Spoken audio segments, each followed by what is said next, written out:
Gameloft vous présente le talk iPhone. Gameloft. Le talk iPhone. Jérôme Colombin, François Sorel. Bonjour à tous et bienvenue dans ce rendez-vous unique sur le web, 2 fois par mois, toute l'actualité de l'iPhone.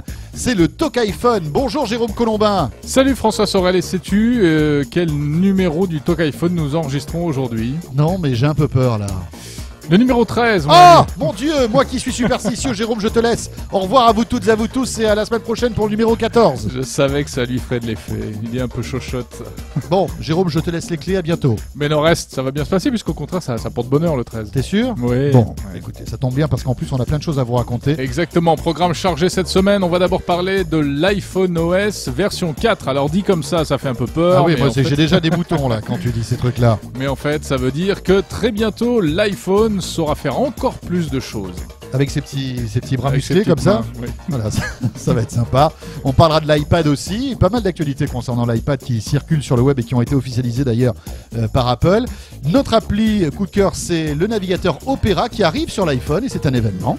L'opéra, oui, puis c'est surtout toute c'est une lutte d'influence qu'on va vous raconter parce que ça s'est pas fait facilement, l'arrivée d'Opéra. Et puis comme nous sommes gourmands, on vous proposera avec notre partenaire Mobile Magazine une petite sélection d'applis cuisine. Ah, ça c'est une bonne idée, ça va plaire à tout le monde, j'en suis sûr. C'est pour nous mettre l'eau à la bouche. Et puis on retrouvera aussi notre rendez-vous répondeur. Vous le savez, ça c'est la spécificité du Talk iPhone, c'est unique.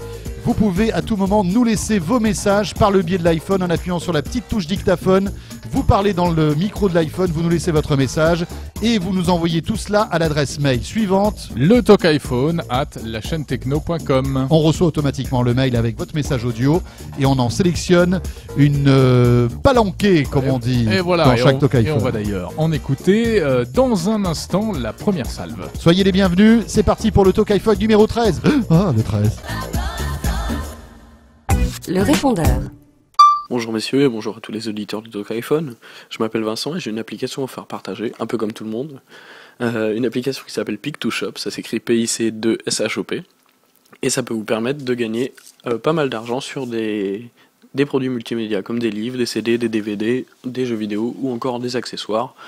Comment ça marche concrètement? Eh ben, vous rendez dans un magasin, vous scannez le code barre du produit qui vous intéresse et on vous envoie une petite page de résultats instantanément. Pas besoin d'attendre, suffit d'avoir sa connexion 3G, Edge ou Wi-Fi dans le meilleur des cas.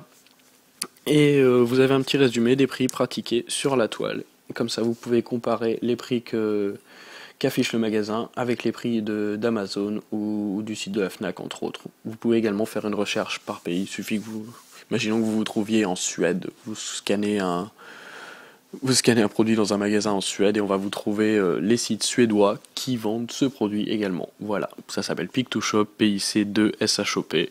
C'est disponible gratuitement sur l'App Store. Merci beaucoup et bon courage. Bonjour les amis, ici Drake. Voilà, moi je voudrais vous donner une petite application que j'ai trouvée sur Cydia. Oui, c'est pour les iPhones jailbreakés, hélas. C'est une petite application qui s'appelle iCoz, I-C-O-Z. Voilà, c'est une petite application qui permet de faire lire à l'iPhone, 3GS exclusivement hélas, de faire lire tout ce qu'il y a à l'écran en le sélectionnant. Voilà, merci beaucoup. Salut Jérôme, salut François, c'est encore Yannick de Paris. Je vous laisse un autre message pour vous parler d'un site que j'ai créé il y a quelque temps avec 2 collaborateurs. Il s'agit de cecitech.fr, CECITEK.fr, et c'est un site qui est dédié exclusivement à l'accessibilité des nouvelles technologies. Étant non-voyants, tous les trois, nos 3 collaborateurs, donc on a décidé de créer un site sur tout ce qui peut permettre de faire en sorte que les nouvelles technologies, donc un iPhone par exemple, soient accessibles aux personnes handicapées visuelles. On a fait pas mal d'épisodes notamment sur l'iPhone. Je viens de sortir le 5e concernant l'iPhone OS 4.0. Et du coup voilà, je voulais vous signaler un petit peu que ça existe et que finalement tout le monde est capable d'utiliser ce petit bijou de technologie que nous a préparé Apple. Voilà, continuez votre émission comme ça, c'est parfait et à bientôt. Salut. Bonjour, ici Meki de Paris. Voilà, j'ai acquis depuis peu l'iPad 16 Go Wi-Fi et en fait, pour dire tout simplement que c'est vraiment une simplicité d'utilisation. Le design est vraiment magnifique. Je suis vraiment étonné d'avoir une sorte de mini ordinateur vraiment fin. Peut-être que le manque de webcam et peut-être le manque de flash player sur internet est très difficile à digérer, mais sinon le reste, pour voir mes photos, mes vidéos, mes films, aller sur internet, regarder la chaîne techno et écouter le talk iPhone est très bien. D'ailleurs, je vous parle avec mon iPad car il contient un micro. Les jeux sont vraiment simples d'utilisation, vraiment magnifiques. Rien à dire, la qualité est vraiment superbe. Le mémoire RAM est vraiment rapide. Au moins, je crois, 1 GHz. Je crois que le nouveau processeur d'Apple c'est vraiment magnifique. Je conseille à tous les utilisateurs de l'acheter. Alors, vu que je suis déjà acquéreur d'un iPhone 3G première et deuxième et troisième génération, je pense que cet iPad fera la révolution comme l'iPhone a fait avec le monde entier. Merci et continue comme ça. Bonjour François et Jérôme, ici Caroline à Aix-en-Provence à nouveau. J'aurais une question en fait cette fois indirectement liée à l'iPhone mais plutôt liée à votre merveilleux podcast.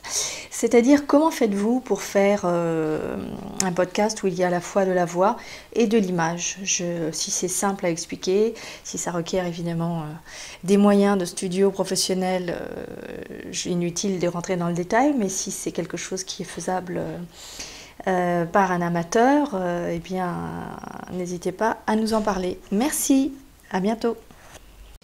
Bon, Jérôme, ce répondeur, quand même, nous oblige à quelques petites réflexions et à quelques explications. Oui. Concernant Caroline d'Aix-en-Provence, qu'on vient d'écouter. Oui, alors Caroline, comment est-ce qu'on fait une vidéo qui est aussi un podcast audio? En fait, oui, vas-y, rentre dans les détails. Explique-nous comment tu réalises le talk iPhone, Jérôme. Non, parce que, comment t'expliquer? En fait, c'est un secret ancestral, familial, et je ne peux rien... C'est un tour de main, c'est ça, hein? Exactement, donc ce sont des années de pratique. C'est un peu comme, vous connaissez la pub de la laitière, là, on voit toujours cette fermière qui remue son chocolat, etc. Exactement. Voilà, le talk iPhone, c'est exactement la même chose. C'est un peu ça, donc je ne pourrais pas, Caroline, désolé, mais avec la meilleure volonté du monde, et même sous la torture, te révéler le moindre secret de fabrication. Non. Je te dirais juste que l'astuce réside peut-être dans le fait qu'en fait, l'audio, c'est aussi de la vidéo. Voilà. Ah, d'accord. Suivez mon regard. Tu es en train de me dire que finalement, le podcast, le talk iPhone est un podcast vidéo dans lequel on a et mis voilà, l'audio. En réalité, c'est une vidéo, tout simplement, le podcast du talk iPhone. D'ailleurs, quelquefois, il y a des auditeurs qui nous l'ont un petit peu reproché en disant oui, c'est trop lourd, etc. Mais écoutez, on peut pas avoir le beurre et l'argent du beurre. Oui, le fichier est un peu lourd parfois à télécharger, mais c'est parce que vous avez du coup un petit peu des morceaux de vidéo à l'intérieur. Enfin, en tout cas, on est assez fiers de ce format qui est très peu utilisé sur le web. Je crois qu'on est pratiquement les seuls à mélanger de l'audio et de la vidéo. En tout cas, un peu copié là récemment, il me semble. Peut-être. Mais bon, tu sais, si on est copié, c'est plutôt bon signe. Bien sûr. Puis on les salue au passage. On ne dénoncera pas les petits camarades. Voilà. Voilà pour Caroline. Et puis juste avant, c'était le message de Mickey qui nous envoyait un message depuis son iPad. Quoi, il a un iPad, ce Mickey.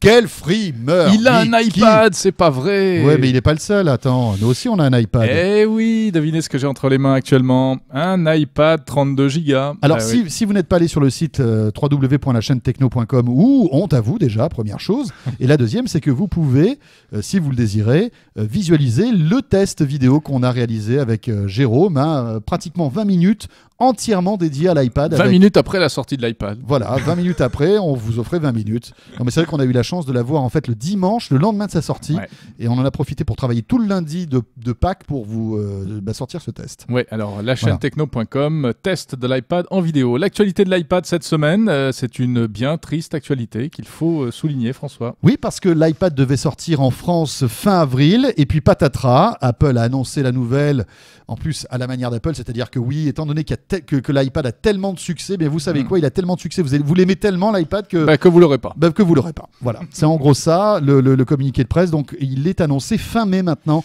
un mois de retard par rapport à la date initiale. Fin mai en France, c'est vrai que ça fait mal au ventre, mais que voulez-vous hein. En fait, les Américains vont se servir d'abord, et puis s'il en reste, ils nous l'enverront ici en Europe, quoi. Oui, c'est ça. En fait, sur le communiqué de presse, ils expliquent que voilà, d'abord on sert les Américains, et puis après, s'il en reste pour les autres pays du monde, les autres pays en voie de développement, on nous en enverra. C'est quand même incroyable. En attendant, on va se consoler avec l'iPhone qui heureusement se modernise, et on en parle tout de suite.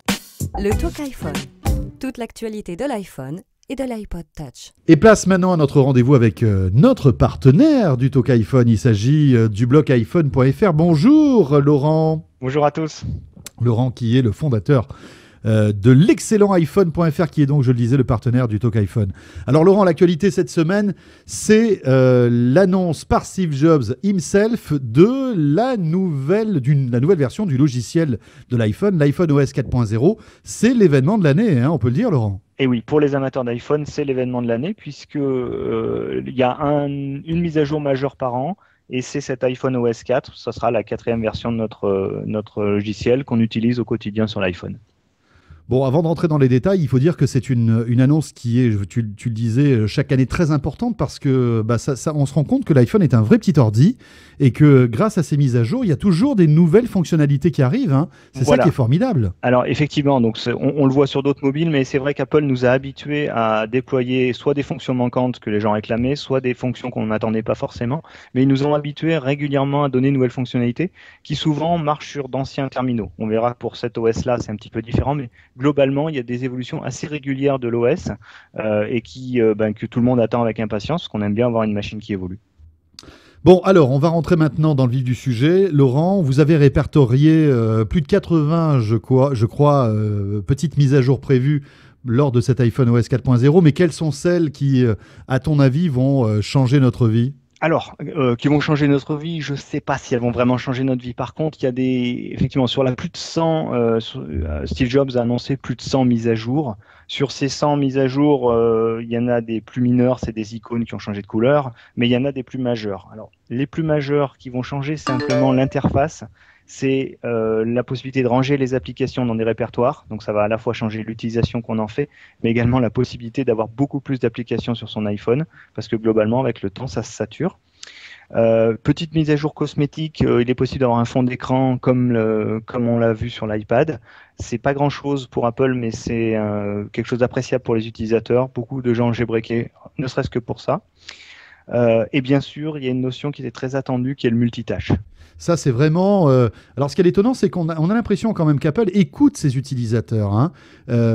Typiquement, le multitâche, c'est vraiment ce que demandaient les internautes et les utilisateurs d'iPhone, non ? Exactement. Alors, beaucoup de gens demandaient le multitâche. Il faut comprendre que c'est présent sur d'autres OS, sur Windows Mobile, sur les Windows Phone, entre autres, sur Android. Et ça manquait à l'iPhone, par exemple. Il n'était pas possible d'écouter la radio ou d'être en alerte sur un Messenger, tandis qu'on était en train de jouer à un jeu, ou tandis qu'on était en train de consulter ses mails. C'est ce genre de petite frustration qui fait que les gens attendaient beaucoup le multitâche, qui est vraiment un concept très technique à la base, mais c'est vraiment un usage qui va permettre de changer l'utilisation qu'on va faire de l'iPhone. Et ça, c'est annoncé, ça arrivera avec l'OS 4 cet été, mais c'est fait à la sauce Apple. Alors, ça veut dire quoi à la sauce Apple ? Ça veut dire que la grande hantise de Steve Jobs, c'est que la machine soit trop chargée, que les applications ne tournent pas assez vite. Donc, ils ont fait une mécanique pour mettre les applications en hibernation et ensuite on les rappelle, mais on les rappelle dans l'état où elles étaient. Ça veut dire que globalement, on va pouvoir faire des choses qu'on ne pouvait pas faire et surtout on va pouvoir utiliser nos applis plus rapidement quand on doit passer de l'une à l'autre. Mais c'est pas vraiment un vrai multitâche, on est d'accord alors ? C'est ça. On a un simili multitâche avec normalement, et il faudra qu'on le voit à l'usage, les avantages, mais pas les inconvénients qui sont la consommation mémoire ou éventuellement la consommation de l'autonomie, la perte d'autonomie ou la baisse des capacités du téléphone en termes de performance. Bon, alors ça, c'est vraiment le gros morceau, hein, le multitâche. On verra lorsque tout ça sera opérationnel et définitif. Après, il y a eu d'autres mises à jour, cette fois-ci plus stratégiques, hein, de la part de Steve Jobs, comme par exemple de la publicité qui pourra s'immiscer dans les applis. Alors, c'est déjà le cas, mais là, c'est plus qu'officiel et ça sera quelque chose qui, a priori, sera assez prometteur, non ? Alors, c'est une nouvelle importante, c'est pas forcément une bonne nouvelle en théorie pour les utilisateurs, mais présenté par Apple, c'est aussi un moyen de garantir que plus d'applications seront gratuites ou plus d'applications seront maintenues gratuites. Donc c'est de la publicité, mais c'est de la publicité encore une fois à la sauce Apple. Ça veut dire quoi? Ça veut dire que les publicités seront peu ou prou, mais pas autant que l'App Store, mais que l'App Store, elles seront vérifiées. Donc on devrait avoir un certain niveau de qualité. Elles vont être intégrées dans les applications et on pourra consulter les écrans, consulter des cartes pour la localisation, consulter de la vidéo au sein même des applications. Donc on peut se poser la question si Apple n'est pas en train d'inventer la publicité de demain, la publicité qu'on n'a pas vue sur le web et qui va être une publicité, je dirais, qui sera très en phase normalement avec l'utilisateur et très riche en termes de multimédia. Laurent, merci. Rappelons que Laurent est le fondateur de notre partenaire, le site iPhone.fr. Et en ce qui concerne cette version 4 de votre système d'exploitation sur iPhone, ça sortira d'après Steve Jobs cet été. Il suffira donc de connecter votre iPhone, de faire la mise à jour et tout se mettra en route automatiquement. Pour l'iPad, les nouveautés arriveront à l'automne. Alors vous restez avec nous, le Talk iPhone revient dans un instant. On a encore plein de choses à vous raconter. On ira un peu à l'opéra grâce à l'iPhone. On vous fera découvrir quelques applis cuisine qui valent le détour et qui vont vous émoustiller les papilles. Et puis la suite du répondeur, à tout de suite.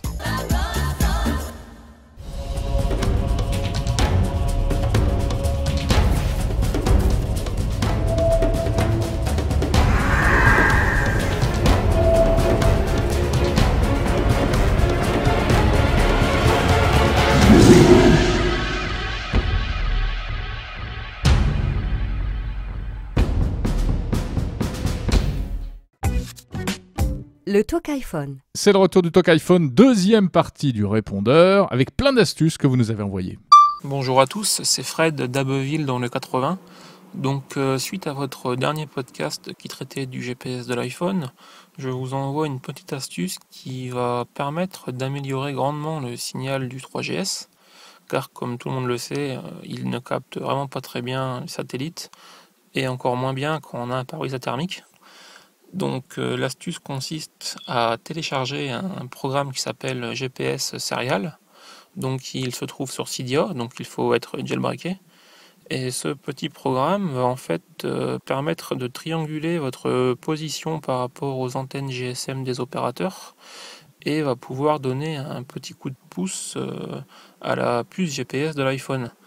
Donc il suffit de télécharger GPS Serial, de le lancer, de sélectionner iPhone GPS et contrairement à avant, maintenant une fois que le service GPS sera activé, le signal sera détecté sous TomTom, Navigon ou autre très rapidement, à peu près 15-20 secondes, contrairement à beaucoup plus avant quand on n'utilisait pas GPS Serial. Donc moi j'utilise ça depuis bientôt un an, au mois de juin ça fera un an. Et ça marche vraiment beaucoup mieux qu'à l'origine. Parce que sans ce programme, c'est vraiment une horreur. Moi, j'étais très déçu quand j'ai acheté l'iPhone à cause de ça. Et avec ce petit programme, ça fonctionne vraiment super bien. Et en plus, on peut s'en servir sur l'iPhone première génération, qui n'a pas de GPS. Bon, mais François, c'est Hamid, je vous appelle du Maroc et on est très nombreux à écouter votre émission, très intéressante. Je voudrais vous parler d'une astuce et d'un logiciel assez récent, mais qui nécessite pour chacun un iPhone jailbreaké. Comme je sais que vous laissez un peu de place à la partie obscure de l'iPhone, donc je me permets d'en parler. Alors l'astuce, ça permet d'afficher la quantité de mémoire vive disponible sur l'iPhone à côté de l'heure et ça permet de comprendre pourquoi il y a des applications qui n'arrivent pas à s'exécuter ou bien qui plantent en cours de route. C'est parce que la mémoire vive n'est pas assez grande. Sinon le logiciel, il s'appelle BTStack, il est sorti il n'y a pas très longtemps et il permet de brancher un périphérique Bluetooth externe à l'iPhone. Et j'ai par exemple branché il y a peu ma souris Magic Mouse et mon clavier Apple Bluetooth sur mon iPhone et ça marche très bien. On a du coup un mini ordinateur avec iPhone comme écran. Voilà. Bonjour, c'est Julie, je vous écoute régulièrement. Donc je ne rate jamais vos podcasts, c'est génial, continuez comme ça. Donc là, j'ai une petite question. J'aimerais savoir comment supprimer un podcast ou un fichier qui se trouve sur mon iPod Touch directement, sans passer par iTunes ou quoi que ce soit. Donc, c'est-à-dire le supprimer. Quelle manip faut faire pour supprimer le fichier de mon iPod Touch? Merci. Bonjour François, bonjour Jérôme, ici Tex de mots. Donc je voulais répondre en fait à la demande de Nathalie concernant la problématique de la faible autonomie de l'iPhone. Donc moi j'utilise le Novodio PureWatt 5000 qui est une batterie externe haute capacité en fait qui est adaptable pour l'iPhone et pour tout appareil qui se termine par un câble USB. Donc ce qui est intéressant c'est que vous pouvez vraiment l'utiliser n'importe où. Il est fourni avec un cordon allume-cigare, il est vendu chez Macway à 59 €. Et donc voilà, si vous avez un caméscope, si vous avez un autre MP3, un iPod ou autre, n'importe, c'est toujours très utile. Voilà pour l'astuce, à bientôt. Bonjour, c'est Nathalie. Je voulais vous parler d'une petite astuce que tout le monde n'utilise pas forcément. C'est lorsque vous écoutez une musique ou un podcast et que vous êtes en train d'utiliser une appli différente sur l'iPhone, le fait d'appuyer 2 fois sur le bouton central, ça vous permet en fait d'avoir une petite affiche qui vous permet de contrôler justement le podcast, de passer au suivant ou de faire pause. Donc c'est très pratique. Et puis si vous faites la même chose, c'est que vous appuyez 2 fois sur le bouton de contrôle de votre casque, vous passez automatiquement à la chanson suivante ou au podcast suivant. Voilà pour cette deuxième partie du répondeur avec entre autres le message de Nathalie, Nathalie qui est une fidèle auditrice du Talk iPhone et qui nous laisse des messages toujours très, comment dirais-je, émouvants. Ah, c'est ça Jérôme, on peut dire ça comme ça. ça. D'ailleurs, je vous propose de créer le fan club des messages de Nathalie, sur Facebook, sur Internet, dans le Talk iPhone, n'hésitez pas, puisque vous êtes quand même très nombreux aussi à apprécier ces messages. Coup de cœur. Ah, tiens Jérôme, tu as un coup de cœur donc, semble-t-il. Oui, plusieurs même. Dont la voix de Nathalie, bien sûr. Bien entendu. On l'a bien compris. En plus de Nathalie, je voudrais remercier l'auditeur qui, dans le dernier Talk iPhone, nous avait recommandé une application qui s'appelle Air Video. Alors je l'ai essayé, je la connaissais pas avant et elle est super. Rappelons que c'est un système qui permet, tu installes un logiciel sur ton ordinateur à la maison et ensuite tu peux regarder toutes les vidéos qui se trouvent sur ton ordinateur via ton iPhone et même maintenant via ton iPad. Ça marche très très bien en Wi-Fi, en réseau local. Quels que soient les formats de la vidéo originale. Oui, parce que si ça réencode à la volée. Si la vidéo n'est pas compatible, il réencode à la volée. Et ça marche même par Internet en 3G. Donc Air Video, c'est super. Deuxième coup de cœur de cette semaine, François, c'est un nouveau navigateur Internet sur l'iPhone. Voilà, c'est vrai que c'est une annonce qui a été pleine de rebondissements parce que la question qu'on se posait, c'est est-ce qu'Apple allait accepter l'arrivée d'un navigateur tiers sur l'iPhone qui allait rentrer en concurrence avec Safari? Eh bien oui, Opera est disponible depuis quelques jours maintenant en téléchargement gratuit et c'est quand même pas mal. Il se trouve, Jérôme, que quand j'ai téléchargé Opera, j'étais pas en 3G, j'étais en Edge. Et justement, je me suis dit, c'est parfait parce qu'en fait, le pitch d'Opera, c'est de dire, vous allez pouvoir surfer beaucoup plus rapidement que par Safari. Et effectivement, j'étais en Edge, j'ai lancé une page web, c'était la page du Monde, qui est d'ailleurs dans les signets. Les signets sont très bien faits sur Opera. Oui, c'est rigolo avec les miniatures des pages. Écoute, c'était magique. La page est apparue en quelques secondes alors que j'étais en Edge. Magique. Donc, bravo. C'est très sympa, très rapide. Ça va même trop vite, non? C'est trop rapide. Écoute, oui, ça donne presque mal à la tête tellement ça va vite. Donc Opera sur iPhone, c'est gratuit, ça vaut le détour. Il s'appelle Opera Mini. Opera Mini. Le Talk iPhone. Jérôme Colombin, François Sorel. Et nous sommes maintenant avec Eric Fontaine. Bonjour Eric. Bonjour François, bonjour Jérôme. Alors Eric Fontaine est rédacteur spécialisé à Mobile Magazine, qui est, rappelons-le, est le partenaire du Talk iPhone. On évoque évidemment tout l'éditorial de Mobile Magazine toutes les 2 semaines dans le Talk iPhone. Et Eric, vous êtes donc un spécialiste des applis iPhone, mais aussi un féru de cuisine, c'est ça? Tout à fait. Étant originaire de La Réunion, il faut savoir faire le riz à partir de 5 ans et faire le plat national qui s'appelle le rogaille saucisse à partir de 10 ans. Donc voilà. D'accord. Bon, et Eric, tu as testé pour nous en fait quelques applis dédiées à la cuisine sur iPhone parce qu'il y en a quelques-unes. Alors évidemment, il y a Marmiton, il y en a comme ça quelques-unes qui sont incontournables. Tout à fait. Donc en fait, sur l'App Store, il y a à boire et à manger, comme on dit. Et donc, tu as parlé de marmiton.org et je dirais quand même que c'est un coup de gueule quand même contre eux parce que autant le site web est très bien fait, autant l'application est payante et tu dois payer donc pour accéder aux recettes proposées par Marmiton alors qu'elles sont gratuites. sur le site web. Ah oui, c'est un peu l'arnaque. C'est-à-dire qu'il n'y a pas de contenu premium supplémentaire sur l'appli par rapport au web.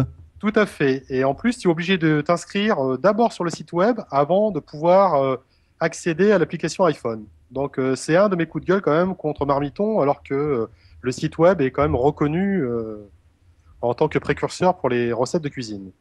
Voilà. Effectivement, coup de gueule justifié alors. Alors sinon, quelle serait l'appli qui a tes faveurs? Eh ben, l'appli qui a mes faveurs, moi, c'est eChef, qui est sponsorisé quand même par l'Atelier des Chefs, qu'on ne présente plus. Qui présente... on va le présenter en 2 mots quand même. Alors l'Atelier des Chefs, c'est un atelier à Paris où on a possibilité de suivre des cours de cuisine, de préparer ses propres plats et de les emmener par la suite pour les déguster chez soi bien tranquillement. Ouais, c'est très sympa. En fait, on met la main à la pâte et on mange après. Et voilà, tout à fait. Ça, et on mange ce qu'on a fait. Voilà. Et donc ils ont, il y a une application qui est issue en fait de ce concept, c'est ça? Voilà, donc ils proposent 220 recettes classées suivant certaines catégories comme les grands classiques, vite et bon, végétarien et fauché mais gourmand. Et pour chaque appli, donc, on vous présente une photo et une vidéo, donc c'est bien pratique. Il y a les trucs et astuces des chefs, donc savoir peler une tomate à vif, un fruit, voilà, toutes sortes de choses. Et en plus, on vous rajoute une liste de courses pour noter vos ingrédients qui manquent. Comme ça, quand vous allez au supermarché du coin, vous savez tout ce qu'il vous faut pour faire votre recette. Le principal défaut, c'est quand même la taille de l'écran. Et en plus, lorsque vous mettez la main à la pâte, vous avez donc les 2 mains prises et c'est pas facile pour faire défiler la recette. Alors, il y a quand même une autre application qui est pratique et qui a été mise en place par Carrefour, qui s'appelle Carrefour Cook. Et suivant la recette, il suffit de souffler sur l'écran et la recette défile en fait. Ah donc, oui. Bien pratique quand vous avez les 2 mains prises Oui. par la farine. En revanche, il ne faut pas lancer l'application s'il y a du Mistral. Tout à fait. Ça marche beaucoup moins bien. Ça marche beaucoup moins bien, surtout pour les barbecues en pleine saison. D'accord. Est-ce qu'il y a d'autres applis qui sont incontournables? Est-ce qu'elles sont toutes payantes? Est-ce qu'il y en a des gratuites? Il y a de bonnes affaires ou pas là? Il y a des bonnes affaires, c'est moitié-moitié. Vous avez des grosses recettes, des grosses applications qui sont gratuites et d'autres payantes. Et les deux se valent en fait. Hein. Alors, par exemple, il y a les recettes de Elle, du magazine Elle, qui sont payantes. Et malheureusement, l'application plante un coup sur 2. Donc ça, c'est bien dommage. Ah, ça c'est embêtant, effectivement. C'est embêtant. Autrement, vous avez les recettes donc de Atlas Cuisine, qui elles sont gratuites. Et ils vous proposent donc toutes sortes de recettes comme les verrines, les recettes de chocolat. Et il y en a vraiment pour tous les goûts. Très bien. Est-ce qu'il y en a une que tu préfères parce que tu l'as testé véritablement, tu as mis les mains dans le cambouis, comme on dit, et ce sera le mot de la fin, Eric? Eh ben, celle que j'ai vraiment testée, c'est Odélice, qui propose 500 recettes selon 15 catégories. Donc ça va de l'apéritif aux quiches, aux légumes, aux viandes, aux volailles, en terminant par les biscuits. Et elle est vraiment très réussie parce qu'on peut faire un choix par saison, par difficulté, par recette du jour. Et en plus, elle propose un convertisseur pour savoir la conversion entre les décilitres, les centilitres, à quoi correspond une cuillère à soupe, une cuillère à café. Ah, ça, c'est vraiment pratique, effectivement. Tout à fait. Tiens, moi, j'ajouterais encore une appli cuisine. Ça s'appelle BioCuisine. Et comme son nom l'indique, alors je sais pas si tu l'as essayé, Eric, celle-ci. Non, pas tout à fait, non, pas du tout. Bah, comme son nom l'indique, c'est orienté vers les recettes de produits bio. Et ça, c'est plutôt pas mal parce on attend de plus en plus de choses aujourd'hui des produits bio. Hein. Tout à fait. Moi, il y en a une autre qui s'appelle, dans le même style que toi, qui s'appelle 101 recettes minceur, qui propose donc que des recettes pour ne pas grossir et se faire plaisir le papy. Oui, je pense qu'elle nous était destinée la dernière, Eric. Hein, c'est bien pour ça. J'ai bien senti ton message un peu subliminal. Pourtant, Dieu sait si avec Jérôme, on a essayé de rentrer le ventre là, mais tu l'as vu. Tu l'as vu. C'est horrible. Bon, bah écoute, merci beaucoup, Eric. Bah, je vous en prie.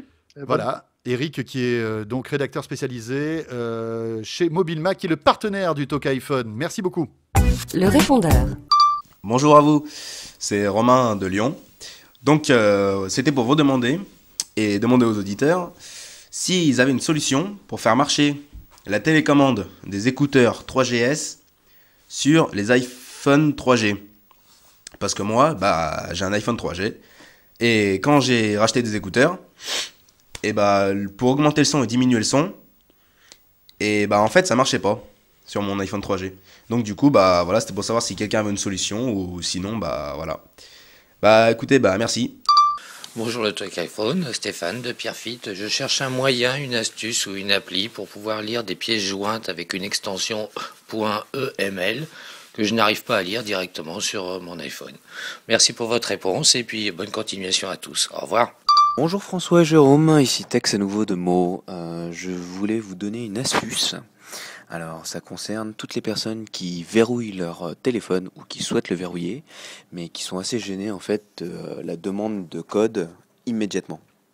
Donc à chaque fois qu'on éteint son téléphone, quand on le rallume, et ben il demande le code. C'est un peu l'objectif aussi, mais des fois c'est un peu gênant lorsqu'on veut surfer sur le téléphone ou qu'on est amené à éteindre son téléphone et de le rallumer tout de suite. Donc pour cela, on a la possibilité d'exiger le code au bout de 5 minutes, 10 minutes ou 15 minutes. Alors vous allez dans Réglages, ensuite Général, Verrouillage par code, vous tapez votre code et ensuite vous avez le deuxième onglet qui est Exiger le code. En général c'est écrit immédiatement, vous cliquez dessus et là vous aurez la possibilité de soit mettre au bout de 5 minutes, 10 minutes ou bien 15 minutes. Donc ça peut bien servir et à la fois votre téléphone est toujours protégé. Voilà, bon bah à bientôt pour une prochaine astuce.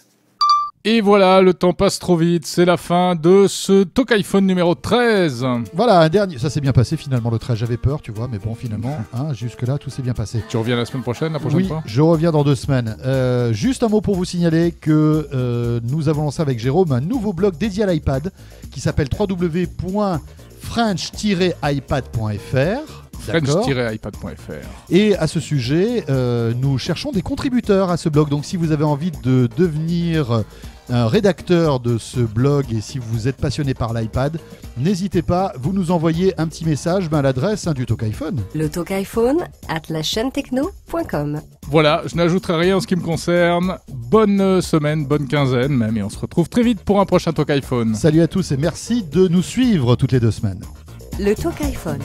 Jérôme Colombin, François Sorel.